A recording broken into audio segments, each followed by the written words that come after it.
Guys, I'm joined in the studio with amateur mixed martial arts champion mixed martial arts fighter Ben Hodgson. Ben, good evening, and how are you? Very well, mate. How are you? I'm very well. Just no, I'm good. I'm good. Not gonna go too much into it. But look, man, how are things? Especially after your last fight, and congratulations on becoming the Fight Series lightweight champion. Thank you very much, man. Yeah, cheers. Things are going well, really. Just chilling out, really. Back to training now, but just enjoying it. It's nice to be fueled up for every session, plenty of energy, just having a good time, really. So I mean, I'll just start to take things. Well, I'm gonna ask you another separate question in a moment. Just the fight itself, what was the preparation like, and what did you make of your opponent? And well, let me just not get too way ahead of myself. Your opponent himself, what did you make of him? Ollie's a great guy. Yeah, I mean, it was great to fight someone that I drew against a year ago. We can both sort of see where we've improved.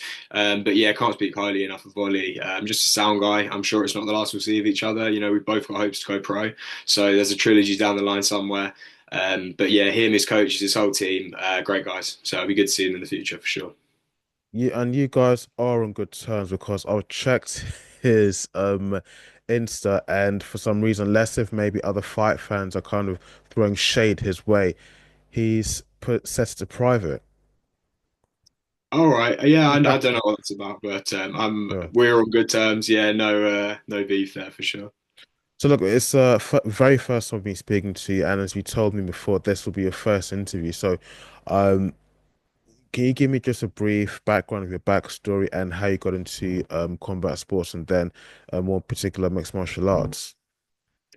Yeah, I mean, to be honest, it was never really something of interest to me until my sort of late teens. I played a lot of rugby growing up, and I loved that, but just sort of fell out of love with it towards the end of my teens. And yeah, needed something to fill the gap. Watched the odd UFC cards. I thought I'd give it a try. So just out of that first lockdown, went down to Elite Training Centre. And yeah, just never looked back really. Fell in love with it, hit the ground running.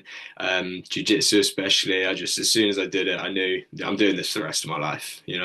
Competing, coaching, whatever it is. I want to be in this forever. So yeah, and then since then I've been just hammering it really, training all the time. I went to uni in that time, and there I found a really good gym, HW1, up in Loughborough with Jimmy Woolhead. Again, great opportunity. I try and get up there as much as possible, but yeah, just hit the ground with everything at the same time, really. So yeah, there's no background in traditional martial arts at all. What was it for you? Because I've spoken to other fighters before, and I've listened to other interviews with other combat sports athletes, and some people say that for them it was the fact that they went in there. It was like maybe a Brazilian Jiu-Jitsu class, a pad session, whatever it might be. But they were training with someone who they thought they could actually tackle, especially because they were a lot younger than they were, so they thought they could easily overpower this kid, or so to speak. And it didn't work out that way. They felt a slight sense of shame and embarrassment. They thought, no, I've got to learn how to do this because it's quite embarrassing that someone half my age or even less than that manages to defeat me physically. I mean, was it something like that?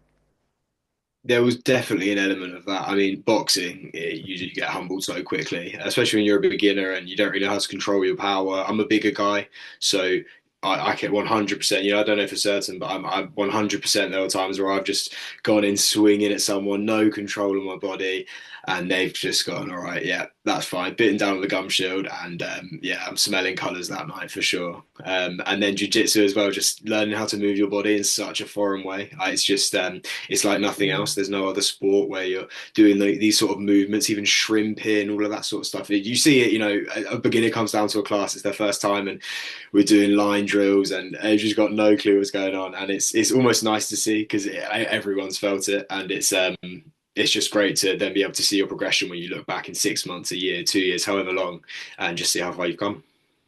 You say that you got into it as in the first time you stepped into the gym, Elite Training Center, was back in when we were all in lockdown, you said. So that Yeah, was just after the first lockdown. 2020, Yeah. and that's not too long ago. I mean, and look at you now. You are a champion. You've got that beneath. Even when maybe you forget that vacate the title or whatever, you will always have that beneath your name beneath your belt. I mean, lockdown again, 2020 is not too long ago. I mean, it's kind of amazing how things have gone so well for you in such a fairly short space of time. Yeah, for sure. It's been amazing. And like I said, it all just comes down to it's all I do. You get very good at something very quickly if you just put everything into it. Just every single day, whether it's a rest day or not, everything I do is going into becoming as good as possible at this sport. If there's an opportunity to do this for the rest of my life and get paid for it, why wouldn't I just give it everything, really? So yeah, I think it just comes down to that, to be honest. Um, your gym, your fight team, the Elite Training Center. Can you talk a bit about the coaches and the guys there, the people, of course, will be calling you for your fight? Can you talk a bit about them? Oh, absolutely, yeah. I mean, it's just the best gym, and it works so well. As soon as I went in there, I fell in love with the sport, but I mainly fell in love with the gym. I just knew that these people were going to be family, and it absolutely has worked out that way.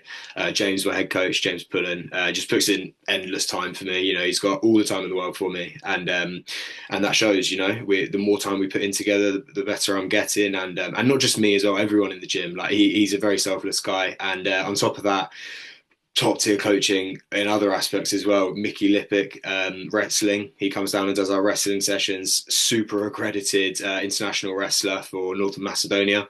Um, Crazy life, crazy guy.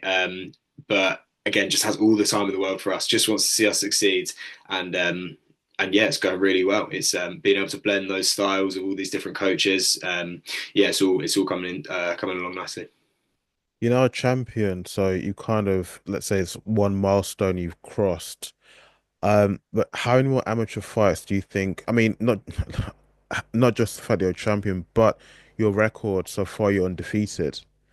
Um, so how many more amateur fights do you think you want to have, or do you think your coaches think you should still compete in before you now turn professional, pro? Mm.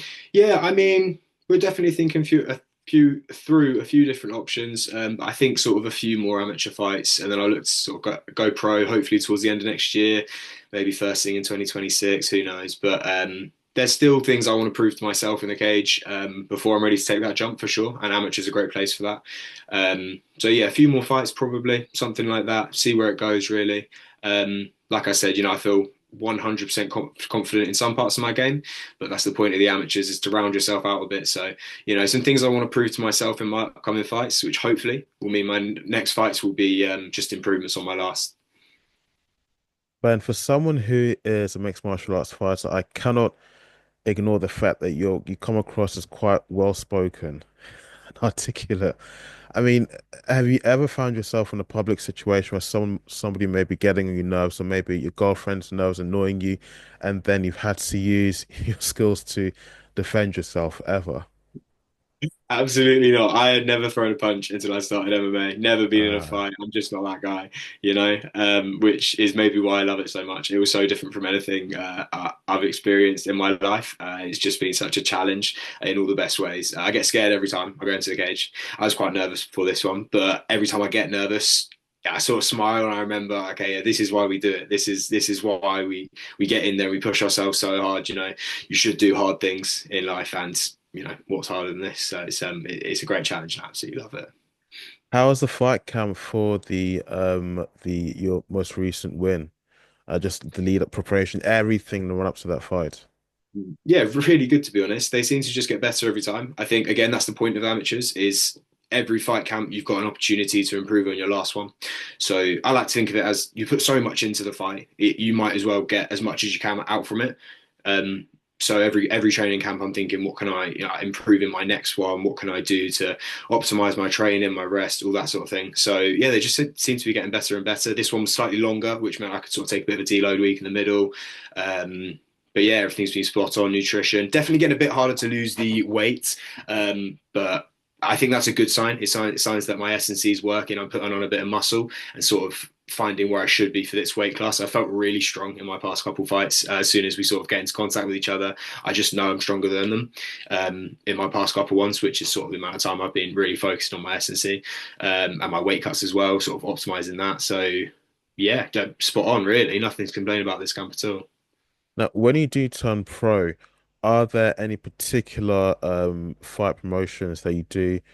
have your eye on? I mean, well, starting with here in the UK, of course, is the other ones, but I mean, is there a particular promotion that you do have your eye on?